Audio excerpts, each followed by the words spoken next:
This is the Southside School of Financial Freedom Market Report and Small Account Update for the week ending April 6, 2024. The market finished lower this week.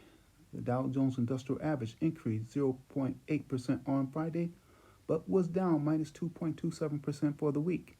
The S&P 500 increased 1.11% on Friday, but was down minus 0.95% for the week. The Nasdaq increased 1.24% on Friday, but was down minus 0.8% for the week. Looking at the week, we can see that there were 6 up finishes versus 9 down finishes for the major indexes. On Monday, the Dow Jones Industrial Average and the S&P 500 finished down, while the Nasdaq finished up. On Tuesday and Thursday, all the major indexes finished down. On Wednesday, the Dow Jones Industrial Average finished down, while the S&P 500 and the Nasdaq finished up. And on Friday, all the major indexes finished up. How did you do? My small account finished minus 7.51% lower, but generated cash flow of 2.63%. Even when the market falls and or my account doesn't do well, I still get income or cash flow by selling covered calls and naked puts. This method does not only guarantee cash flow or income, it can also beat the S&P 500. I don't use charts.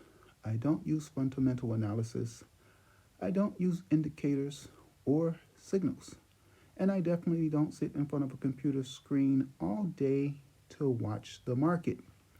I simply choose a stock from my watch list to sell covered calls and or naked puts. I do have 5 criteria for choosing stocks to put on my trading watch list. I will not reveal what my criteria are, but if you examine my list, you may be able to figure out the criteria for yourself. The last row, however, is my benchmark row. That is, I measure my performance against gold, silver, and the S&P 500. I choose the stock option based on whether I own the stock or I would like to own the stock. I choose a strike price, an expiration date, a bid, and I submit a limit order. Then I wait for execution. If the sale does not execute, I may change my order or wait until the next day to submit a new order. Looking at my watch list from the week, the strongest performer on the list was Aurora Cannabis Incorporated, ticker symbol ACB. It's in the first column. It was down minus 6.09% on Friday, but increased 51.03% for the week. Aurora Cannabis Incorporated is a Canada-based medical cannabis company. Its principal business lines are focused on the production, distribution, and sale of cannabis-related products in Canada and internationally. Aurora Cannabis offers cannabis products to the global medical cannabis market, the recreational cannabis market, and the hemp-derived CBD market. Looking at a summary of results, you can see that Aurora has increased 39.23% year to date. I did not generate cash flow from Aurora this past week. However, I did generate cash flow from selling 7 different option contracts, 4 calls, and 3 puts that range from $5.34 to $25.34. So on Monday, I sold a call for $12.34. And I also sold 2 puts, one for both for $25.34 each. On Tuesday, I sold a put for $15.34. On Wednesday, I sold a call for $12.34. And on Friday, I sold 2 calls, one for $5.34 and one for $12.34. That is a total of $108.38, which is not a lot of money, but the account is small. $108.38 in cash flow was 2.63% of my account value. With this system, this money is free and clear. You can take it out of your account and spend it or leave it in to build your cash balance and or invest it. If you want to increase the amount of cash flow, just use a larger account. For example, to 10x the cash flow to $1,083.80, use a larger account and instead of selling one of everything that I sold, sell 10.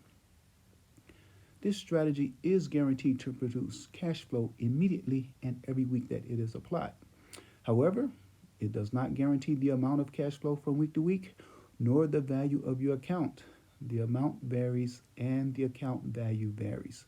Despite the variations in amount and value, the goal is to generate cash flow and beat the S&P 500. And that is what I am openly showing you every week as it happens. Please note that most professional money managers and their strategies do not consistently beat the S&P 500 every year, and they definitely don't produce cash flow. They usually lose, and they lose by a lot. Last year, this method beat the S&P 500 by almost 12%. But in 2024, my account is down minus 20.04% versus 9.07% up for SPY, which is an S&P 500 ETF. That's a difference of 29.11%. So I am losing to the S&P 500 by over 29% after the first quarter of the year. It is not unusual to beat the S&P 500 one year and then lose to the index the next year. Will I befall this same fate as most professional money managers? It definitely looks like it because I am trailing the S&P by a lot. However, will I gain on the S&P 500 next week? Please tune in to find out. Bitcoin Watch. Bitcoin lost minus 3.88% this past week and is in a bull market.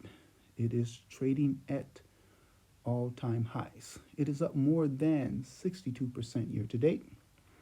Some people believe that Bitcoin is the most transformative financial asset in 1,000 years.